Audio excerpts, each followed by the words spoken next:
Government hospital के gynae room में दाखिल होते खौफ से रुबाब की टांगें कांप रही थीं। लाख कोशिश के बावजूद वो अपनी घबराहट छुपा न सकी। सिस्टर, मेरी बात सुने, मेरे हस्बैंड की डेथ हो गई है, अब प्लीज मेरी फाइल ऐसे बना दे। वो रोते हुए नर्स की मिन्नत कर रही थी कि इसका ताकुब करते अल्तमश आफंदी का जब्त जवाब दे गया। शर्म नहीं आती जिंदा सलामत शौहर को मुर्दा कहते? और तुम्हारी जुर्रत कैसे हुई इस गंदे अस्पताल में आने की? इसकी धाड़ पर वहां मौजूद सब लोग इन्हें देखने लगे। रुबाब की गुर्बत का फायदा उठाते अल्तमश ने इससे 6 माह के कॉन्ट्रैक्ट मैरिज की थी, लेकिन वो गलती से प्रेग्नेंट हुई तो अल्तमश के खौफ से फार्म हाउस से छोड़कर दरबदर फिरने लगी, इस बात से अनजान कि वो बगैर डरे इसने वो फाइल उठाकर अल्तमश आफंदी के मुंह पर दे मारी और वो हैरत और बेयकीनी से सर उठाकर सामने खड़ी रुबाब को देखता रह गया, जो अपनी आंखों को मजीद बड़ा किए उससे देख रही थी।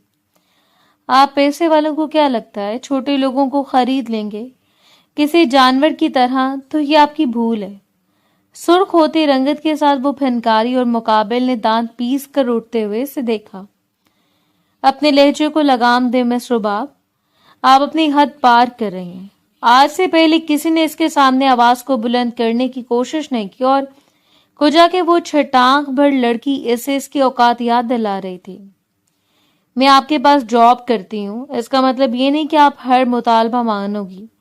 आप जैसे अमीरजादों को बहुत अच्छी तरह जानती हूँ मैं। हालांकि इसने बहुत छानबीन करने के बाद इस लड़की के सामने अपना मुतालबा रखा था और इसे यकीन था कि वो मान जाएगी, लेकिन इस लड़की की जानिब से ये रिएक्शन। वो बेयकीनी का शिकार खड़ा रह गया, अपनी पुष्ट पर हाथ बांधकर सीना तानते हुए इसे देखा, जो अब उंगली उठाकर अल्तमश आफंदी को वार्न कर रहे थे।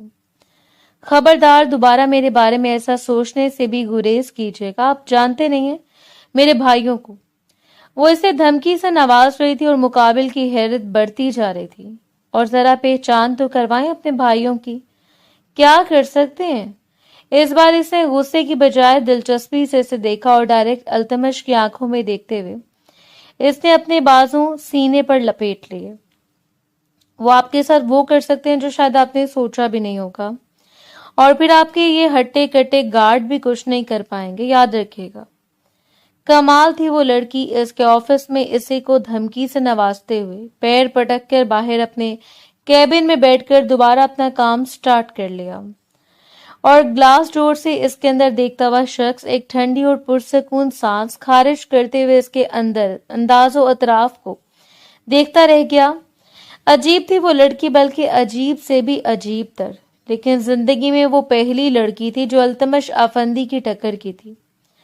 कंधे उचकाते हुए पुरसोच नजरों से इसे देखकर इसने खुद को काम की जानिब मतवज्जो कर लिया, जो कि शायद अब नामुमकिन था। वापसी का पूरा रास्ता रिक्शे में बैठकर वो अल्तमश के मुतालिक सोचती रही। इस शख्स से इसे जितना खौफ महसूस हो रहा था, इतने धड़ल्ले से इसका मुतालबा इसके मुंह पर मार कर आई और अब बेसकूनी से चारों तरफ फैल गई। अगर इन्होंने मुझे जॉब से निकाल दिया तो? एक सवाल बार बार इसके सामने सर उठा रहा था, जैसे सर झटकने के बावजूद वो नजरअंदाज नहीं कर पा रही थी। ये जॉब इसके लिए कितनी जरूरी थी और अल्तमश किस तरह सर फिरा था, इस बात का भी अंदाजा बखूबी था इससे। ये कितनी हैरतज़दा कर देने वाली बात थी कि वो शहर का जाना माना बिजनेसमैन इससे निकाह का ख्वाहिशमंद था। जिस वक्त अपने ऑफिस में बुलाकर इसने रुबाब से ये सब कुछ कहा, वो था देर पर पुरसोच नजरों से अपने सामने बैठे शानदार से मर्द को देखती चली गई, जिसके इर्द गिर्द मंडलाने वाली लड़कियों की कमी नहीं थी। न जाने ऑफिस की कितनी लड़कियां थीं जो इसे देखकर दिल थाम कर रह जाती, और वो इसे निकाह के लिए कह रहा था, लेकिन इसके चेहरे की रंगत मारे खिफत के सुर्ख हो गई। सिर्फ 6 माह के लिए मिस रुबाब, मैं सिर्फ 6 माह के लिए आपको अपनी जोजियत में लूंगा और ये कॉन्ट्रैक्ट बेस्ड मैरिज होगी। इसके बाद आप अपने रास्ते और मैं अपने रास्ते। अपनी बड़ी बड़ी बादामी आंखों को बड़ा करते हुए वो बेयकीनी से इस शख्स को देखती रह गई और फिर गुस्से ने इस तरह इस पर हमला किया कि बगैर कुछ जाने और सोचे इसने इस शख्स के मुतालबे को रद्द कर दिया اور جس طریقے سے رد کیا تھا اب یہ بات اسے عجیب لگ رہی تھی۔ یہ جاب اس کے لیے ضروری تھی، خاص طور پر اپنے گھر میں عزت سے رہنے کے لیے، ورنہ اس کی بھابھی ایک منٹ نہیں لگاتی اسے کسی بوجھ کی طرح اس گھر سے اٹھا کر باہر پھینک دیتی۔ عجیب سی الجھنوں کا شکار ہو کر وہ تھکے ہوئے انداز میں گھر میں داخل ہوئی اور چپ چاپ اپنے کمرے کی جانب بڑھنے لگی۔ کچن میں کام کرتے ہوئے وہ زنیرہ بھابھی نے اس سے مڑ کر دیکھا۔ وہ جانتی تھی کہ اگر وہ سلام بھی کرے گی تو بدلے میں بھابھی کی جلی کٹی باتیں سننے کو ملیں گی، اس لیے ان کو نظر انداز کیے اپنے کمرے کی جانب بڑھ گئی۔ اس وقت اسے صرف سکون چاہیے تھا، یہ جانے بغیر کہ گھر میں جو قیامت اس کی منتظر تھی اس کے لیے شاید وہ ہرگز تیار نہیں ہوگی۔ تھوڑا فریش ہونے کے بعد اس نے ریسٹ کیا اور پھر چائے بنانے کی غرض سے نیچے چلی آئی۔ آفس سے واپسی پر زنیرہ گھر کے کاموں کی ذمہ داریاں بھی اس پر ڈال دی تھی، اور اب تو عرصہ ہو چکا تھا اس نے یہ سب کچھ برداشت کرنا شروع کر دیا۔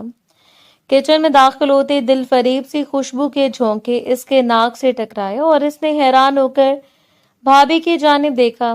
السلام علیکم، نرمی سے سلام کرتے ہوئے اس نے فریج سے دودھ نکالنا شروع کر دیا۔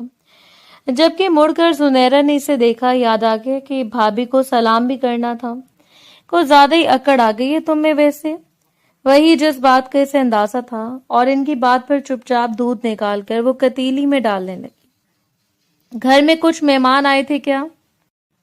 رنگ برنگی لوازمات اور بکھری ہوئی خوشبوؤں کے زیر اثر اس نے پوچھ لیا، اور زنیرہ نے پلٹ کر اس کا چہرہ دیکھا۔ ہاں، بہت خاص مہمان آئے تھے اور یہ سب کچھ انہی کی تیاریوں میں ہوا ہے۔ ایسا پہلی بار ہوا تھا کہ اس کے کسی سوال کا وہ مثبت طریقے سے اور وضاحت سے جواب دے رہی تھی، اس لیے وہ بھی خوشگوار اور حیرت سے مسکرائی۔ لگتا ہے آپ کے رشتہ دار بھی کوئی قریبی اور پسندیدہ؟ طنز کی آمیزش کیے بغیر اسے مسکرا کر کہا، اور ہاتھوں کو آپس میں ملتی ہوئی زنیرہ کافی پرجوش لگ رہی تھی۔ میرے رشتہ دار نہیں بلکہ تمہارے رشتے والے۔ اور اس کا ہاتھ کام کرتا ہوا ہاتھ ذرا ساکت ہوا۔ بے چینی سے حلق تر کرتے ہوئے وہ دوبارہ سر جھکا کر چائے میں پتی ڈالنے لگی۔ جب زنیرہ ایک بار پھر اسے دیکھتے ہوئے اس کے پاس آ گئی، ویسے تو بھابھی دشمن ہے تمہارے لیے، لیکن کیا کریں، ہم بھی تو انسانیت ہے، تمہارے لیے اچھا ہی سوچتے ہیں۔ ان کی باتیں سنتے ہوئے وہ خاموشی سے اپنا کام کرتی رہی۔ پچھلے کچھ عرصے سے اس کی بھابھی اور بھائی طرح طرح کے لوگوں کو دیکھنے میں مشغول تھے، ہر مہینے کوئی نہ کوئی آ جاتا۔ وہ جانتی تھی کہ بھابھی کیسے لوگوں میں ان کا رشتہ کرنا چاہتی ہیں، لڑکا چاہے جیسا بھی ہو، جس بھی معذوری کا شکار ہو، بس پیسے والا ہونا چاہیے، اور اس کی شادی سے کم انہیں بھی کوئی فائدہ ہونا چاہیے، ورنہ گھر میں کام کرتی ہوئی ملازمہ جو کہ دو طرفہ فائدے دے رہی تھی، اسے گھر سے بھیجنا بھلا کسے منظور تھا؟ بہت اچھی فیملی تھی، بہت سلجھے ہوئے لوگ، اور اتنے امیر کہ تمہاری آنکھیں پھٹی کی پھٹی رہ جائیں۔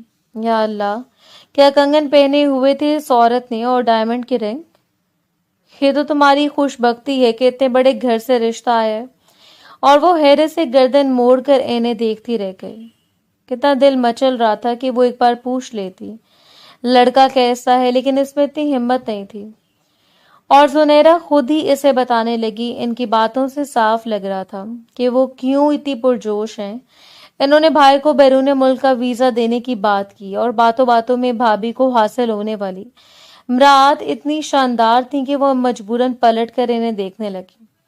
اگر وہ اتنے ہی امیر اور شاندار فیملی سے بلونگ کرتے ہیں تو انہیں رشتہ کرنے کے لیے ہم جیسے مڈل کلاس لوگ کیوں ملے؟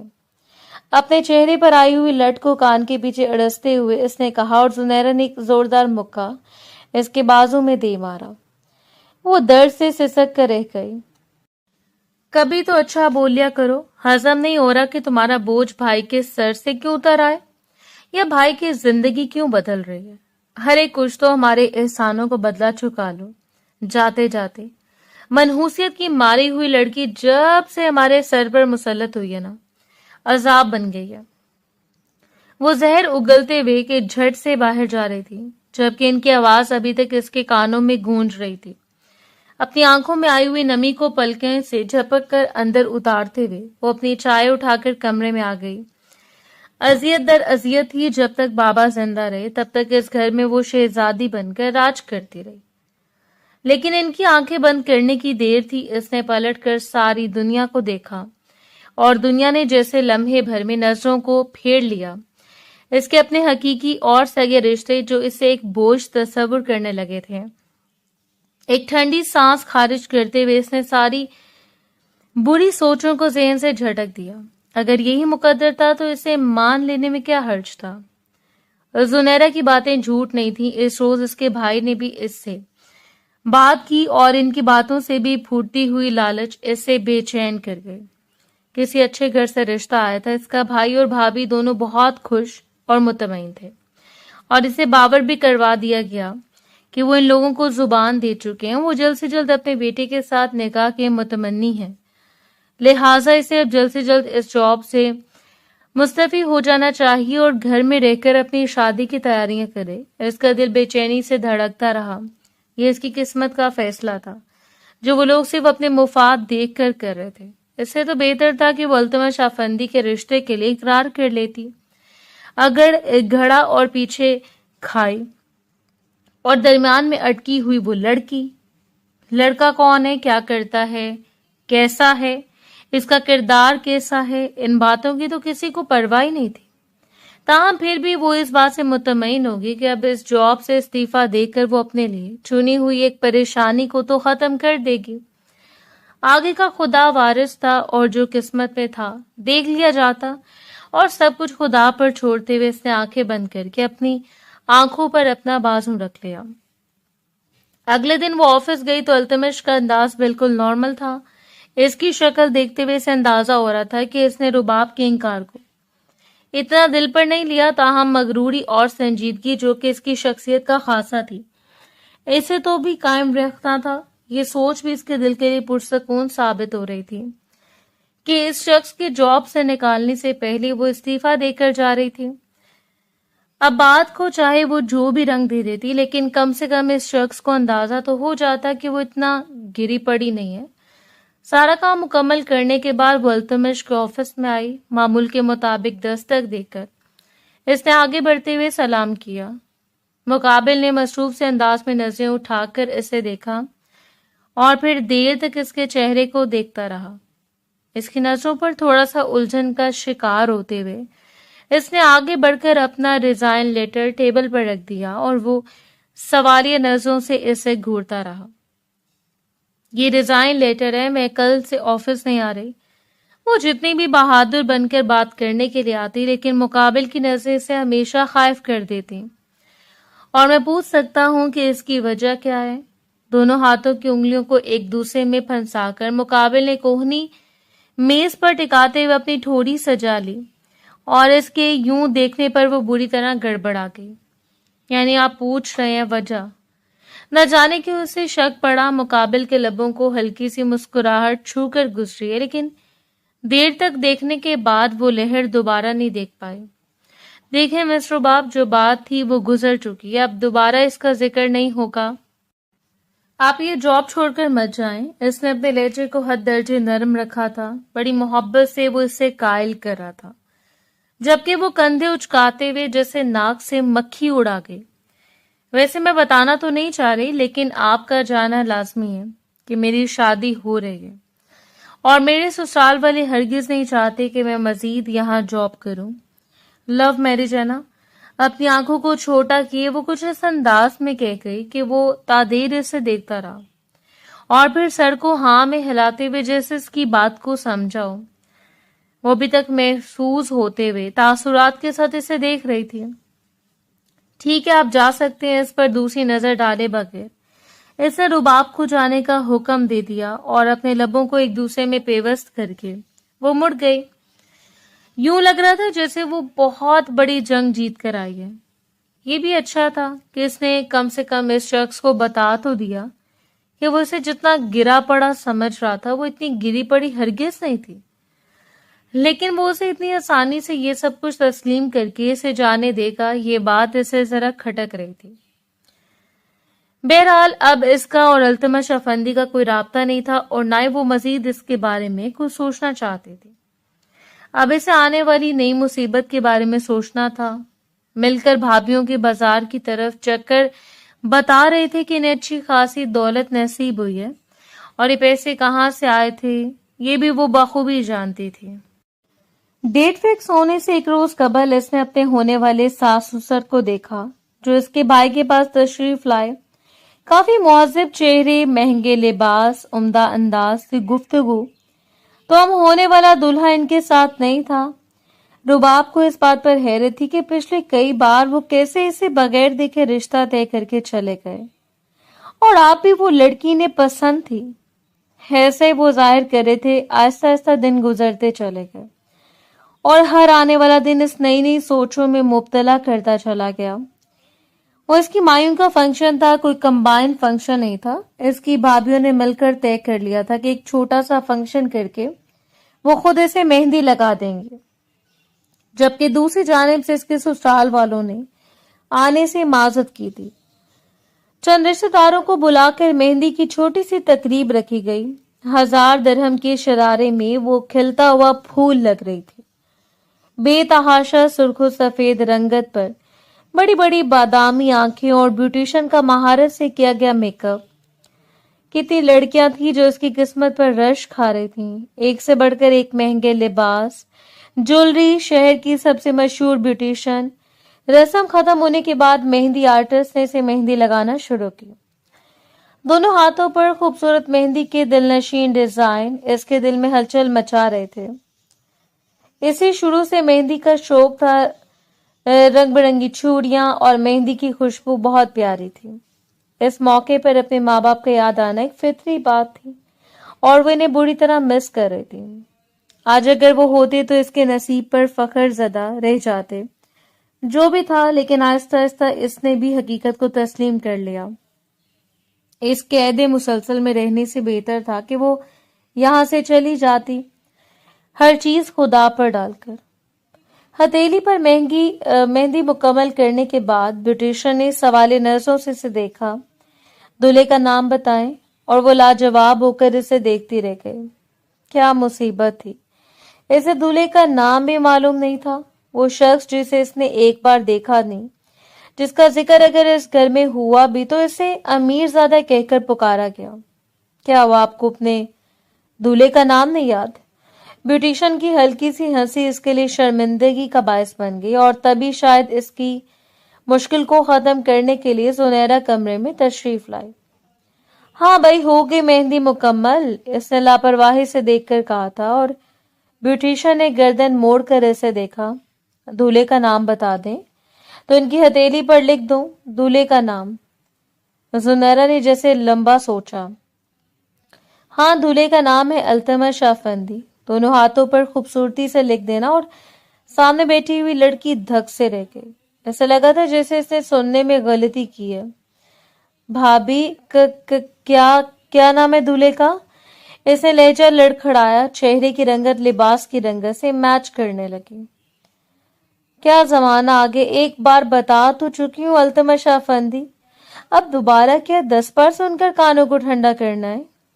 एक रात इंतजार नहीं हो रहा, वो बड़बड़ाते हुए कमरे से निकल गई थी, जबकि ब्यूटिशियन का झुका हुआ सर मजीद झुक गया। इसके लबों पर एक मायने खेज मुस्कुराहट छाई हुई थी, जबकि इन सारी बातों से बेनियाज होकर वो बेयकीन बैठी रह गई। अल्तमश अफंदी, क्या दुनिया इतनी गोल थी कि वो जिस शख्स को नजरअंदाज करके आई, जिस शख्स के बारे में इसने किसी से बात नहीं की थी, जिस शख्स के मुंह पर वो इस्तीफा और इनकार दोनों मार कर आई थी, घर में इसी अमीरजादे से इसका रिश्ता तय पा गया। हैरत और बेयकीनी थी। इसके हाथों की लर्जिश वाज़ेह थी। वो बेयकीनी से अपने हाथों पर सजा हुआ नाम देखती रह गई। मिस्टर बाब, ये कॉन्ट्रैक्ट बेस्ड मैरिज होगी, इसमें आप मुझसे ज्यादा कुछ उम्मीद मत रखिएगा। 6 माह के बाद मैं आपको इस कॉन्ट्रैक्ट से आजाद कर दूंगा। इसकी कुछ शराइत भी होंगी जिस पर हम दोनों को दस्तखत करने होंगे।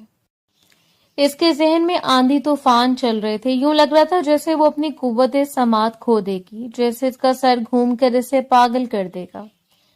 कोई ठिकाना नहीं था। सारे अंदेशे और खदशे इसकी आंखों के सामने नाचने लगे। क्या इसके भाई और भाभियां ये बात जानती थीं जो इन्हें अंधा किए हुए था? یعنی اس شخص نے اس کے بارے میں چھان بین کر کے اس کے گھر میں داخل ہو کر اس کا رشتہ مانگ لیا اور اسے بھنک تک نہیں لگی۔ اف خدایا، اس نے سوچ بھی کیسے لیا کہ وہ شخص اتنا گرا پڑا ہے کہ اس کے انکار کو تسلیم کر کے خاموشی سے بیٹھ جائے گا؟ یعنی کچھ ہے، سوچ لے اور پھر اسے عملی جامہ نہ پہنائے، ناممکن۔ اس کا دوسرا بھائی فیض، جس کی رہائش الگ تھی لیکن وہ اس کی شادی کے موقع پر اسے گھر میں آیا ہوا تھا۔ اپنے بڑے بھائی سے تو اسے کوئی خاص امید نہیں تھی، لیکن اپنے چھوٹے بھائی کو بلا کر اس نے اپنے لرزتے ہوئے لبوں سے اس شادی سے انکار کرنا چاہا اور فیاض حیرت سے اسے دیکھتا رہا۔ میری بات سنیں بھائی، وہ شخص صرف مجھے استعمال کرنا چاہتا ہے، وہ اپنے مفاد کے لیے یہ سب کچھ کر رہا ہے۔ اس نے شاید دلاور بھائی کو رقم دی ہے، لیکن آپ تو میرا ساتھ دے سکتے ہیں نا؟ رو رو کر اس نے اپنی آنکھوں کو سرخ کر لیا، اور یہ اس کے مستقبل کا فیصلہ تھا جو وہ کسی کے ہاتھوں پر نہیں چھوڑ سکتی تھی۔ اور تبھی دھاڑ سے دروازہ کھلا۔ دلاور شاید اس کی ساری باتیں سن چکا تھا۔ بدقسمتی اس کے دروازے پر کھڑی تھی۔ یہ صلہ دے رہی ہو تم میری محبتوں کا، میرے مان کا، میرے یقین کا؟ یعنی زنیرہ ٹھیک کہتی تھی، اپنے بچوں کے منہ سے نوالے چھین کر میں تمہیں کھلا رہا ہوں، تمہاری ذمہ داریوں کو اٹھایا ہوا ہے، اور تم مجھ پر تہمت لگا رہی ہو۔ عروسی لباس میں سجی ہوئی دلہن کے سامنے دلاور دھاڑ رہا تھا، اور وہ کام کر دیکھتے بے اختیار 2 قدم دور ہوئی۔ اسے ایک بار بھی موقع نہیں ملا اس کے کمرے میں آیا تو اس نے اپنے دل کی بات فیاض کے سامنے کہہ دی۔ بھائی، میں آپ پر تہمت نہیں لگا رہی، میں اس شخص کو جانتی ہوں، وہ میرا باس ہے، وہ اچھا انسان نہیں ہے۔ بھائی، اس بارے میں وہ کچھ بھی نہیں جانتی تھی۔ اس شخص کا کردار کیسا ہے، وہ کیسی شخصیت کا مالک ہے، ہاں، لیکن خود کبھی جانا اسے کبھی بھی منظور نہیں تھا۔ دلاور کے بعد فوزی اور زنیرہ دونوں کمرے میں داخل ہوئیں، اور زنیرہ نے اسے بازوں سے دبوچ لیا تھا۔ تمہارا باس ہے، ہمارے دروازے تک چل آیا، پہلے تم نہیں بتا سکی، بات گلی تک آ پہنچی ہے، تب تمہیں معلوم ہوا کہ تمہارا باس ایک گھٹیا انسان ہے، وہ اپنے مفاد کے لیے تم سے شادی کرنا چاہتا ہے۔ کوئی بات ہے کرنے والی؟ زنیر نے اچھا خاصا ہنگامہ کھڑا کر دیا۔ اس نے اپنی باتوں میں واضح کر دیا کہ باس کے ساتھ چلنے والے چکر کی اور اب صرف اپنے بھائیوں کی عزت بگاڑنے کے لیے یہ قدم اٹھا رہی ہے۔ اسے جتنے مفاد حاصل تھے، بھلا وہ اپنے قدم پیچھے ہٹا سکتی تھی، اور وہ روتی بلکتی ان سب کو یقین دلاتی رہ گئی، لیکن نہ ہی کسی نے یقین کرنا تھا اور نہ ہی کیا۔ فیاض نے اس کے سر پر ہاتھ رکھا۔ اب یہ شادی تو تمہیں کرنی ہوگی، یہی تمہارا مقدر ہے۔ وہ جو پہلے اس کی ذمہ داریوں سے گھبرایا ہوا تھا، اب اس کے ساتھ کس طرح کھڑا ہو سکتا تھا؟ اور چپ چاپ ہار کر بیٹھی ہوئی اس لڑکی نے اپنے لبوں کو دانتوں میں دبا کر ایک آخری بار اپنے ہار جانے کا ماتم منایا۔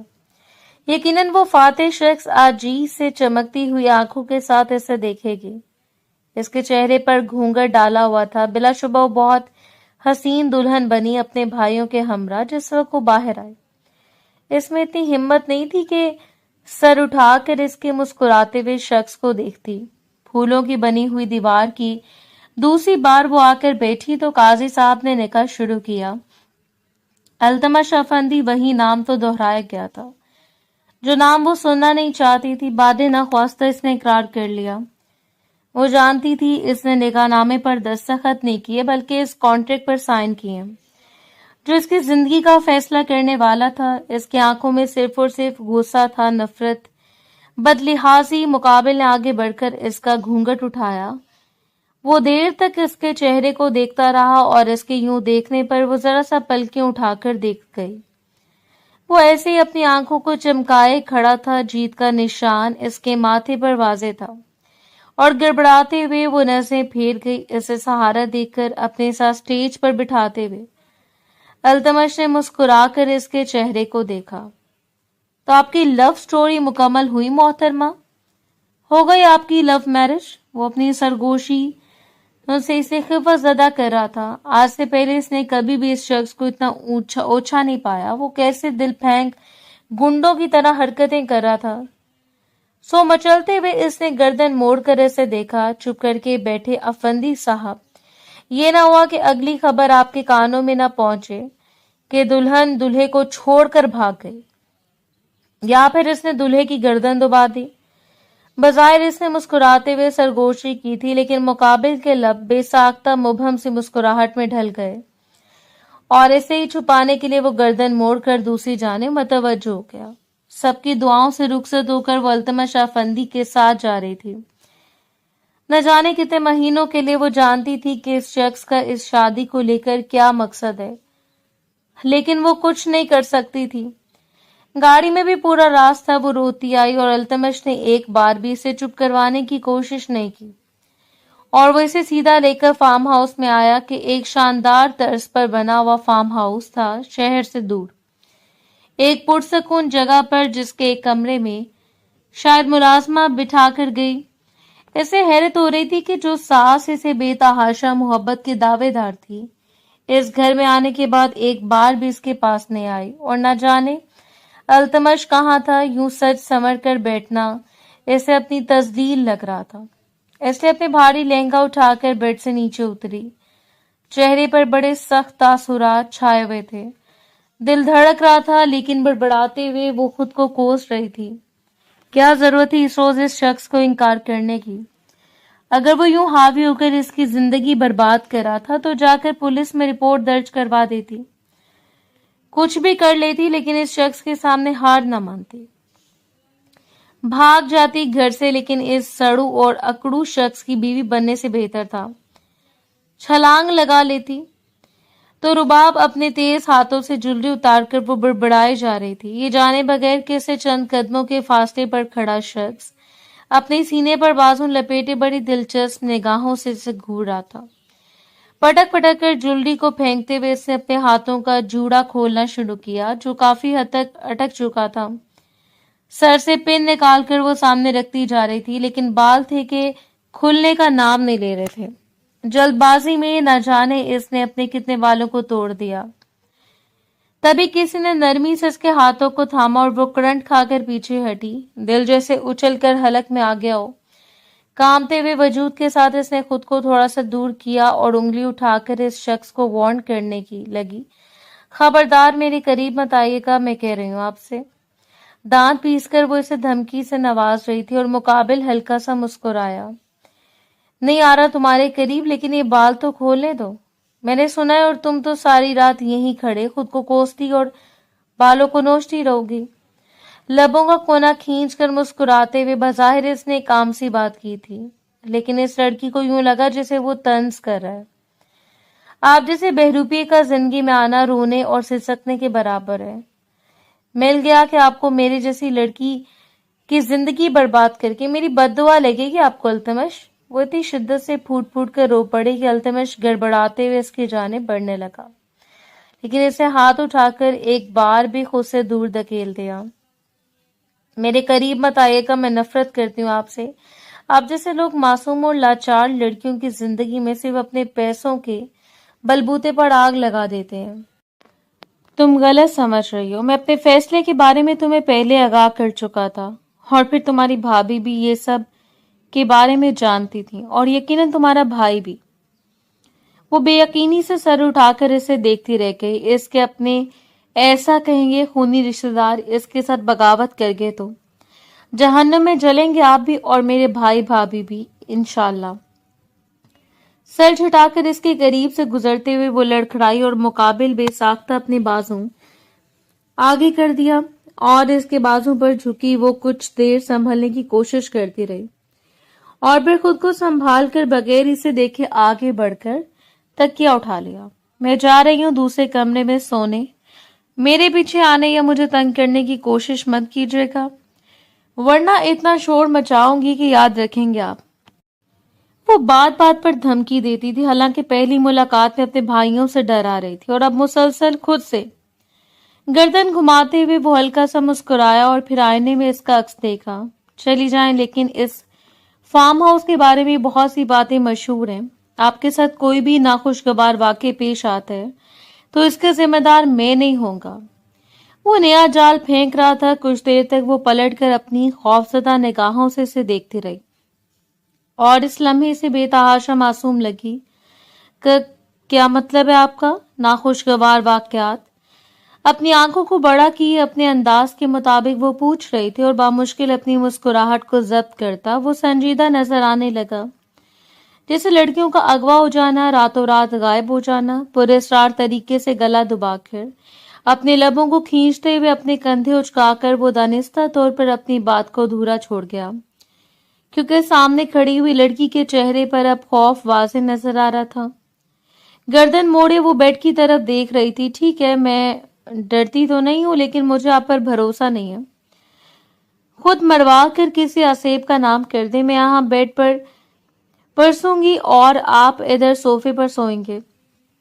صوفے کی جانب اشارہ کر کے اس پر دوسرا بم پھوڑ گئی۔ اب وہ خود کو ملامت کر رہا تھا کہ اس نے اس لڑکی کو جانے کیوں نہیں دیا جو اپنا لباس تبدیل کر کے آئی اور بڑے دھڑلے سے بستر پر سوتے ہوئے خود کو کمفرٹر میں چھپا لیا۔ وہ کچھ اس طرح سے سو رہی تھی کہ بیڈ پر کسی اور کے سونے کی گنجائش نہ بچتی، اور سر جھٹک کر اپنی سگریٹ اٹھا کر بالکنی میں چلا آیا۔ اس کا شمار ان بچوں میں سے ہوتا تھا جو منہ میں سونے کا چمچ لے کر پیدا ہوتے ہیں، لیکن بدقسمتی یہ تھی کہ اس نے ساری زندگی اپنے باپ کو خود پر مسلط دیکھا، ایسا شخص جو صرف حکم چلانا جانتا تھا۔ اس پر اس کی ماں پر ندرت بیگم شاید اس کی پسندیدہ ہمسفر نہیں تھی، اور ساری زندگی انہوں نے اس بات کا بدلہ ندرت بیگم سے لیا، اور ندرت بیگم چپ چاپ ان کے ہر ظلم و ستم کو برداشت کرتی رہ گئی۔ لیکن بات صرف ان تک محدود نہیں رہی، بلکہ ان کے بیٹے تک بھی چلی آئی۔ جب سے وہ چھوٹا تھا تب سے لے کر آج تک وہ مسلسل اس پر حکمرانی کر رہے تھے۔ تم یہ پہنو گے، تم ان لوگوں کے ساتھ کھیلو گے، تم یہ بزنس چوز کرو گے، سب کچھ تو جہانگیر افندی کی مرضی سے ہوتا تھا، اور ان سب میں اس کی مرضی اور شخصیت کہیں دب کر رہ گئی۔ شروع سے اس نے ایسا ماحول دیکھا جس میں صرف ٹارچر کیا جاتا۔ چھپ کر اپنی ماں کے آنچل میں وہ کچھ دیر سکون تلاش کر لیتا، لیکن اس کی ماں بھی بے بس تھی۔ جیسے وہ بالغ ہوا، اس میں سب سے پہلے بغاوت کے لیے سر اٹھایا تھا، لیکن جہانگیر افندی چاہتے تھے کہ اس کی بغاوت میں اٹھا ہوا سر کچل دیں، لیکن اس نے اپنے سر کو کچلنے نہیں دیا۔ ان سے ضد لگا کر وہ بیرون ملک گیا۔ MBA کی تعلیم مکمل کرنے کے بعد واپس آ کر ان کی مرضی کے خلاف اس نے بزنس کی بنیاد رکھی، جس پر وہ خوش اسلوبی سے چلا رہا تھا۔ حالانکہ جہانگیر صاحب چاہتے تھے کہ وہ ان کے بزنس میں ان کا ہاتھ بٹائے، ان کے زیر سرپرستی کام کرے، لیکن اب اسے غلام بن کر جینا نہیں آتا تھا۔ اپنے لیے اپنی پسندیدگی کا انتخاب وہ خود کر سکتا تھا۔ اب جبکہ وہ شادی کی عمر کو پہنچا، تب بھی جہانگیر افندی اسے صرف اپنے بزنس کے مفاد کے لیے استعمال کرنا چاہتے تھے۔ راجہ صدیق کی بیٹی ویل ایجوکیٹڈ ہے، اور سب سے بڑی بات کہ بیک گراؤنڈ بہت اچھا ہے۔ میں نے راجہ صدیق کے ساتھ ایک کانٹریکٹ سائن کیا ہے، اور اسی کے پروموشن والے دن میں تمہاری اور ستارہ کی منگنی اناؤنس کروں گا۔ اور اسے چونکتے ہوئے سر اٹھایا، اور آپ کو یہ حق کس نے دیا کہ آپ مجھے کسی بزنس ڈیل کا شکار بنائیں؟ اس کے لہجے میں وہی سختی تھی جو سختی جہانگیر افندی کو زہر لگتی تھی۔ باپ ہوں تمہارا، اور یہ حق رکھتا ہوں کہ اپنی مرضی سے تمہاری شادی کروں۔ سربراہی کرسی سنبھالتے ہوئے انہوں نے بریڈ کا ایک ٹکڑا فورک سے شروع کر دیا۔ میرے خیال میں یہ آپ کی بہت بڑی بھول ہے۔ شرعی لحاظ سے میں اس بات کا پابند ہوں کہ اپنے لیے اپنی مرضی کا ہمسفر منتخب کروں ڈیڈ۔ اور انہوں نے بھڑکتے ہوئے چمچ ٹیبل پر پٹک دیا۔ گردن گھما کر انہوں نے ندرت بیگم کو دیکھا تھا۔ دیکھ لی تم نے اپنی ڈھٹائی اور اپنی تربیت کا نتیجہ۔ تمہارا ہی بیٹا ہے، اور یہ انتہا کا بے وقوف، سر پھرا اور ضدی۔ ندرت بیگم کا چہرہ ہلکا سا بجھ گیا۔ اپنی ماں پر ایک نظر ڈالنے کے بعد اس نے گردن موڑ کر باپ کو دیکھا تھا۔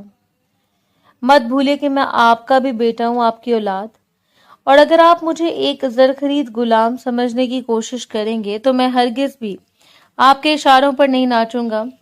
اس نے نہ صرف خالی دھمکی نہیں دی، جہانگیر نے اس کی بات کو سیریس نہیں لیا، اور اس روز پرموشن والے دن ستارہ کے ساتھ اس کی منگنی کو اناؤنس کر دیا، اور وہ آگ بگولا ہو کر اس محفل سے نکل گیا، جو کہ واضح طور پر انکار کا اعلان تھا۔ صرف ان کی ضد سے بچنے کے لیے وہ اپنی مرضی کی کسی ایسی لڑکی کا انتخاب کرنا چاہتا تھا جو ان کی نظر میں اس کی بیوی کے درجے پر فائز ہو جائے۔ सिर्फ इनकी जिद तोड़ने के लिए, सिर्फ इस बगावत को नया मोड़ देने के लिए और सितारा जैसी लड़कियों से जान छुड़वाने के लिए। काफी सोच विचार करने के बाद इसकी नजर रुबाब सिकंदर पर आकर टिकी। वो लड़की जो कोई मजबूत बैकग्राउंड नहीं रखती थी, थोड़ी जिद्दी मिजाज के मालिक थी, लेकिन मुलायम और नफीस। वो सिर्फ इसे 6 माह के लिए शादी करना चाहता था। इसके बाद इसका इरादा था जो भी होगा देखा जाएगा। लेकिन एक बार इसके बाप के सामने ये बात तो आ जाएगी कि वो सारी जिंदगी खुद पर इनकी मर्जी मुसल्लत होते नहीं देख सकता, हरगिज नहीं।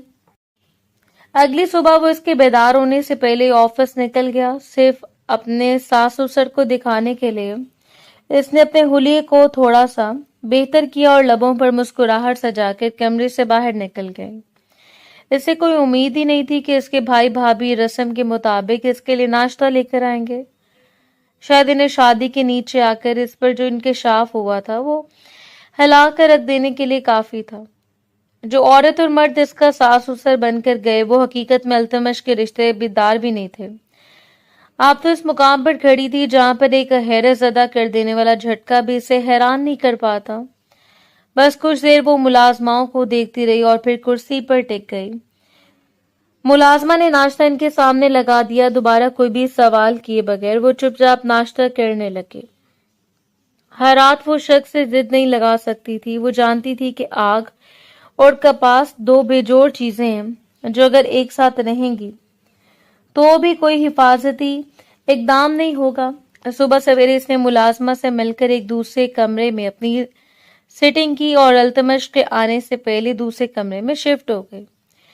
चाहे वो 6 माह के लिए इसके पास थी या 7 माह के लिए, लेकिन खुद को इसके सामने पेश करके अपनी इज्जत नफ्स पर समझौता नहीं कर सकते थे। इसने खुद को महदूद कर लिया, ये जाने बगैर के मुकद्दर जिनको एक दूसरे के करीब करने की साजिश कर लेता है, फिर कोई भी साजिश कामयाब नहीं होती और यहाँ आकर वो भी मजबूर हो जाने वाली थी। इस रोज वो अपने कमरे में थी जब मुलाजमा हामती हुई इसके कमरे में आई और आकर बताया कि अल्तमश साहब के एक छोटा सा एक्सीडेंट हुआ है, इनको छोटी मोटी चोटें आई हैं। यहाँ आए हुए इसे तकरीबन 1.5 हफ्ता हो चुका था और यहाँ के काम का इस सूरत हाल से वो काफी हद तक वाकिफ हो चुकी थी। एक घर में रहने के बावजूद शायद आज पूरे 1 हफ्ते के बाद वो अल्तमश के सामने जा रही थी। हैरान और परेशान और तकलीफ ज़दा आंखों से इसने अल्तमश को देखा। क्या आप ठीक है? ज्यादा चोटें तो नहीं आई आपको? इसके यूं दिल गिरफ्ता होकर सवाल करने पर अल्तमश ने चौंक कर इसे देखा, लेकिन जल्दी संभल कर नजरें फेर गया।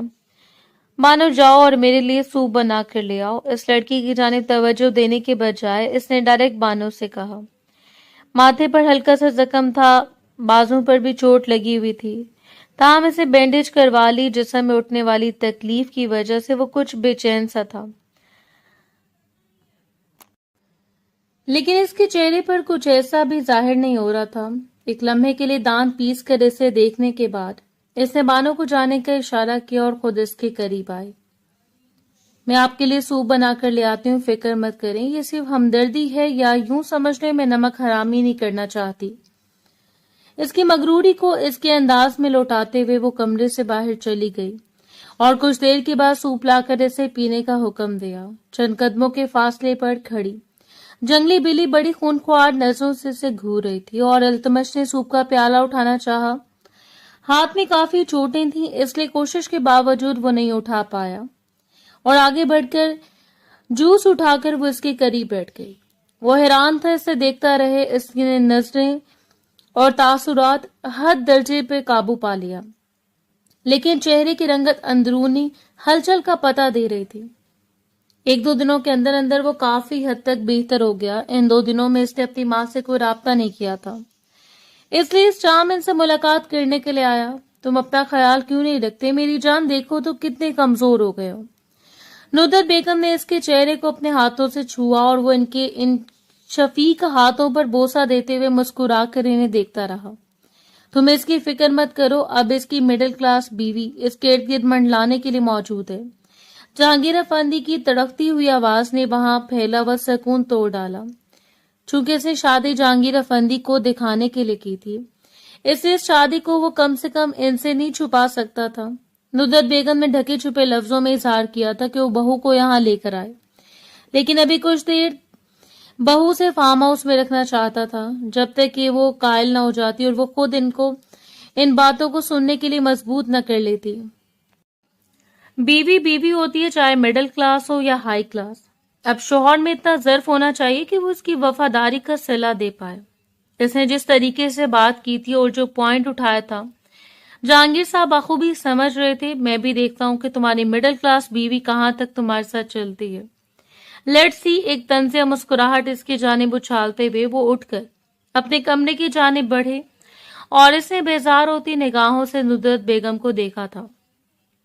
कम से कम अच्छे शख्स से शादी कर ली थी, अपनी जिंदगी भी बर्बाद कर दी आपने और हमारे लिए भी मुश्किलात पैदा कर दी।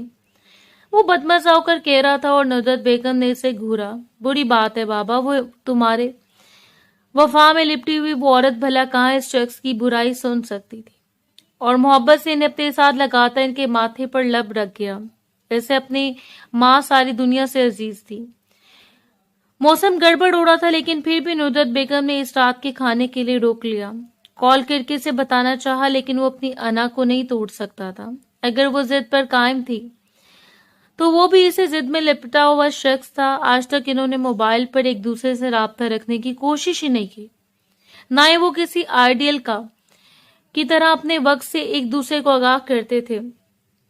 इस वक्त वो डिनर कर रहा था जब बाहर हजरात इस बारिश शुरू हो गई और जल्दी जल्दी खाना मुकम्मल करने के बावजूद इसे वहां से उठते उठते तकरीबन रात के 10 बज चुके थे और बारिश मतवातर जारी थी।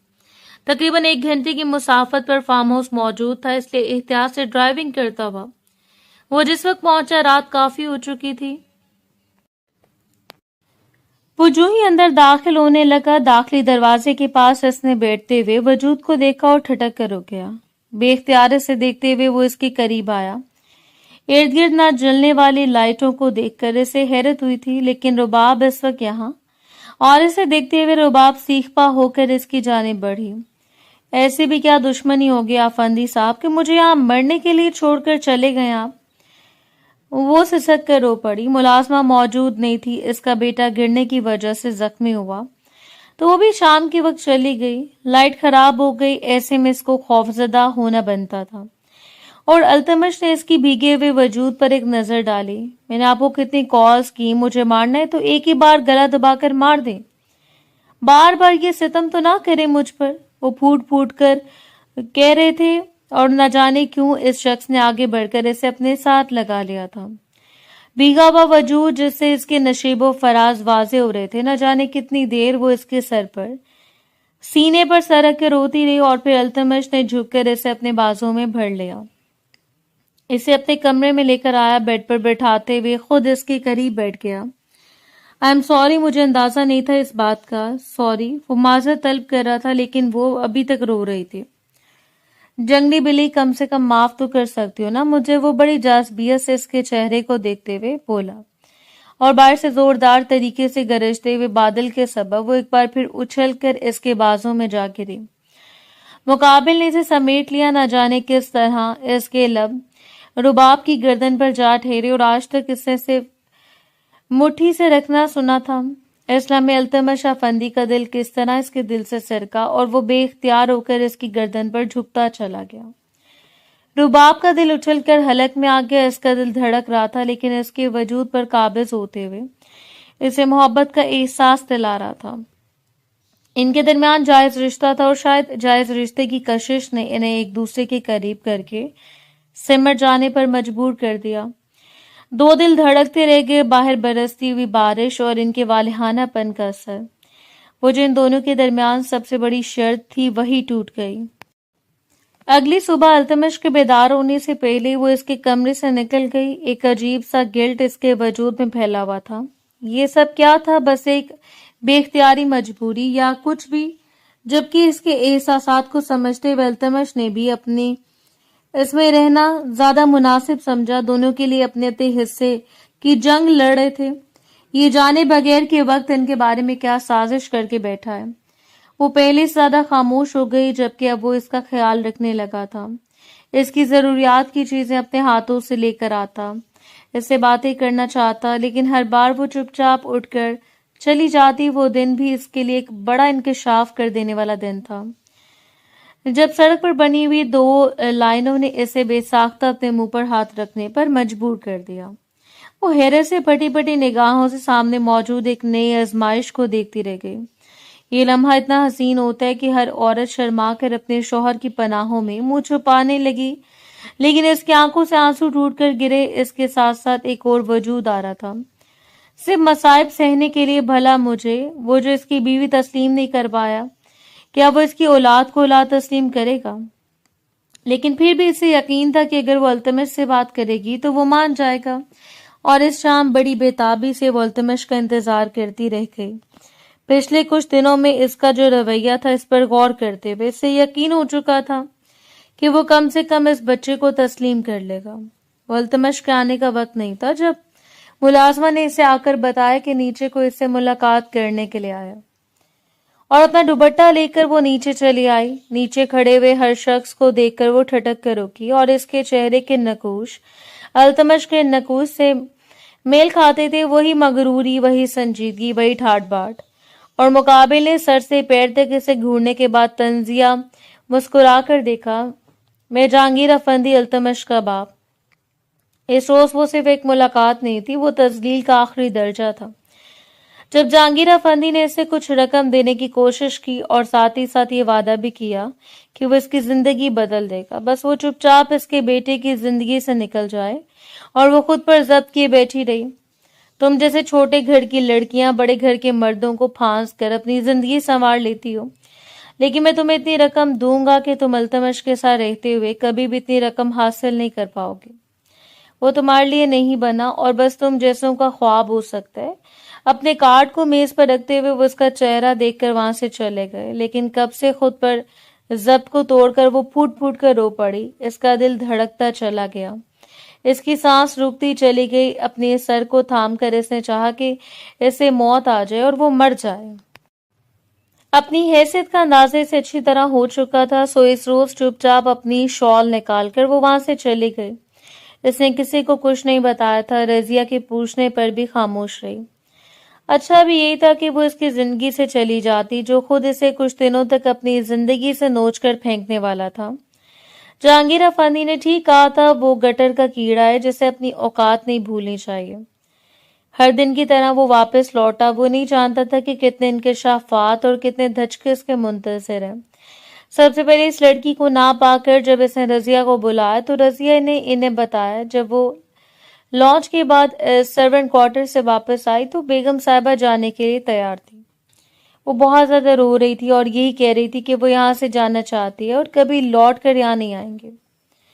वो हैरत और बेयकीन बैठा रह गया। क्या तुमने इन्हें रोकने की कोशिश नहीं की? क्या मुझे बताने की?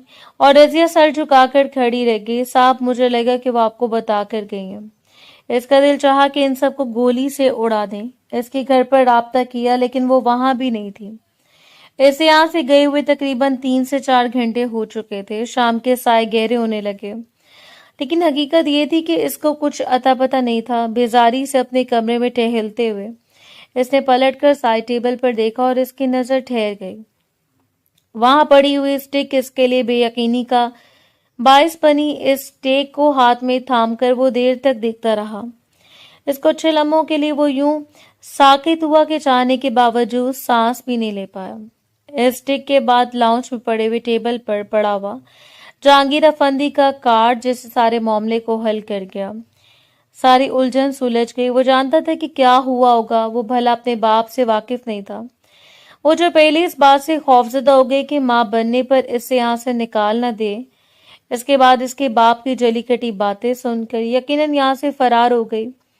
इस रोज वो गाड़ी में बड़ी उम्मीद लेकर निकला। जिंदगी में पहली बार इसके हाथ कांप रहे थे, इसका दिल धड़क रहा था और लब दुआ कर रहे थे कि इसे वो लड़की मिल जाए सही सलामत।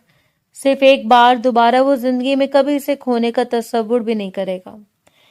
न जाने से कितने घंटे लगे इसे ढूंढने में। इस रोज इसे सोच लिया था कि इसने लड़की को खो दिया है, जो लड़की इसके दिल में जगह बना चुकी थी, जिस लड़की के बारे में वो कभी नहीं सोच सकता था कि वो कभी इसे खुद से दूर कर पाएगा। आज वो खुद ब खुद दूर चली गई। न जाने किस एहसास के तहत सड़क पर वापसी पर गाड़ी मोड़ते हुए इसका ख्याल इस सरकारी अस्पताल की जानिब चला गया। زندگی میں پہلی بار کبھی بھی وہ اس ہسپتال میں نہیں گیا۔ کچھ دیر پرسوچ نظروں سے ہسپتال کو دیکھنے کے بعد وہ ادھر آیا اور ایک بار قسمت آزما لینے میں کیا حرج تھا؟ کیا خبر وہ اسے کسی کونے میں مل جاتی؟ وہ نہیں جانتے تھے اسے کہاں جانا چاہیے، ان بھائیوں کے پاس جو اسے بیچ چکے تھے، یا پھر خود کو کسی ٹرسٹ کے حوالے کر دینا چاہیے۔ لیکن اس سے پہلے وہ اس ننھی سی جان کے متعلق سوچنا چاہتی تھی جسے اذیتوں کا نشانہ نہیں بنا سکتی تھی، اور وہ اسے لے کر کہاں جائے گی؟ اسے کیا بتائے گی کہ اس کا باپ کون ہے؟ نہ جانے کیوں اسے یقین تھا کہ وہ شخص اسے کبھی بھی ڈھونڈ نکالے گا اور وہ سیدھا سرکاری ہسپتال آئے۔ پاس کچھ بھی نہیں تھا سوائے ہاتھ پہنی ہوئی ایک سونے کی انگوٹھی کے علاوہ، اور کافی دیر وہ اس بینچ پر بیٹھی روتی رہی، اپنے وجود میں پلنے والے ننھے سے دل کو جو اپنی دھڑکنوں سے منسلک ہو۔ اسے اپنے وجود سے الگ کرنا آسان کام نہیں ہوتا، اور اس کا دل بھی بالکل لرز رہا تھا۔ اپنا راستہ ہوا ہاتھ اپنا پیٹ پہ رکھ کر وہ ہلکا سا بڑبڑائی، کاش میں تمہیں بچا پاتی میری جان، کاش۔ پرچی لے کر اس نے کچھ دیر پہلے ہی ڈاکٹر سے ملاقات کی اور ڈاکٹر کو صاف کہہ دیا کہ وہ ابارشن کروانا چاہتی ہے۔ سرکاری ہسپتال کے بدلحاظ ڈاکٹر نے اسے دیکھا اور پھر بری طرح جھڑکتے ہوئے نکال دیا۔ اچھے گھر کی لڑکیاں پتہ نہیں کہاں سے اپنی بدکرداریوں کے داغ لگوا کر یہاں آ جاتی ہوں۔ اگر آپ یہ بچہ خدا دے رہا ہے تو اسے پیدا بھی کر لو۔ نڈھال ہوتے قدموں کے ساتھ وہ ان کی بات سن کر باہر نکل آئی۔ باہر بیٹھی ہوئی نرس نے اسے دوبارہ التجا کی تھی، اگر چاہو تو میری سونے کی انگوٹھی رکھ لو، لیکن مجھے کچھ ایسی دوا دے دو۔ اور لالچ سے اس کے ہاتھ میں پہنی ہوئی انگوٹھی کو دیکھ کر وہ نرس ذرا سا آگے جھکی، جس کے ساتھ منہ کالا کیے اسے کہتی تمہارا خرچہ کرتا۔